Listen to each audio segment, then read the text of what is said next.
Part 1, Unit 3, Gateway.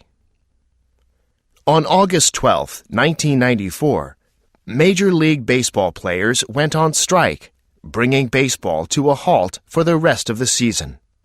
The strike, which lasted 235 days, ended in April of the next year, when a federal judge issued an injunction against the club owners. Just before the strike, baseball was enjoying one of the most exciting seasons in many years. The lowly Montreal Expos were leading their league by 6 games. Tony Gwynn was enjoying a .400 batting average, and a number of ball players were having banner years. Just before the strike, the famed hitter Ken Griffey Jr. was asked what he thought about the upcoming strike, especially since he and so many other ball players were doing so well. He replied, "We picked a bad year to have a good year."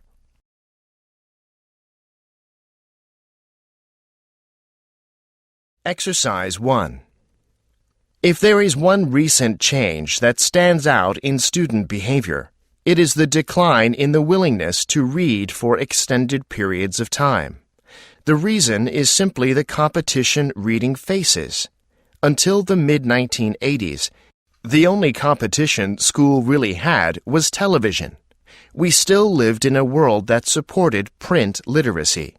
There was still a collective memory about the experiences reading offered, and a collective agreement about its value. That consensus is quickly passing away. When a teacher hands out a novel today, the first question in every student's mind is there a movie of this? If not, the next stop is the Internet, where some websites will provide short chapter-by-chapter summaries, commentaries, and analysis free of charge. These sites support themselves with the extensive advertising embedded within the summary articles, a good visual distraction from the boring text summary. Today, reading literature means reading about literature. Exercise 2. It is traditionally accepted that music is an art, that painting is an art, that theater is an art, no less than literature, and, for more than a century now, the cinema.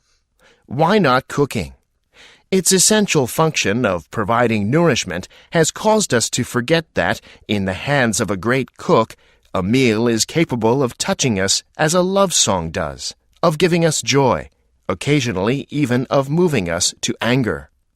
To the extent that it detaches itself from tradition, which works to assign it to the status of an artisanal trade or craft based on repetition, and insofar as its purpose is to stir the emotions, cooking, which alone among the arts stimulates all of the senses at once, cannot be excluded from their company. Exercise 3. Melatonin helps regulate the timing of when sleep occurs by systemically signaling darkness throughout the organism. But melatonin has little influence on the generation of sleep itself, a mistaken assumption that many people hold. To make clear this distinction, think of sleep as the Olympic 100-meter race.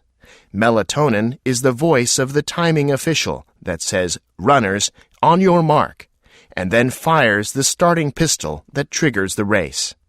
That timing official, melatonin, governs when the race, sleep, begins, but does not participate in the race.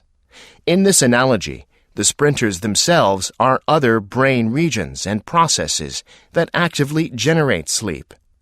Melatonin corrals these sleep-generating regions of the brain to the starting line of bedtime. Melatonin simply provides the official instruction to commence the event of sleep, but does not participate in the sleep race itself. Exercise 4. Back in 1953, Patsy Sherman noticed a seemingly unimportant incident.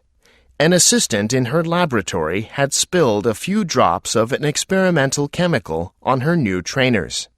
Naturally, the assistant was upset, thinking that she wouldn't be able to get the stains off.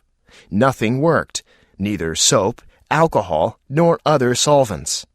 Sherman, however, became fascinated with the chemical's incredible resilience and began forming an idea, which at the time seemed ridiculous, to develop a chemical that could repel water and oil from cloth fabrics.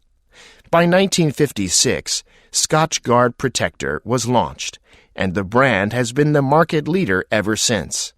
A popular saying at her company is that you have to kiss an awful lot of frogs before you find your prince. Failing is par for the course when it comes to innovation and product development.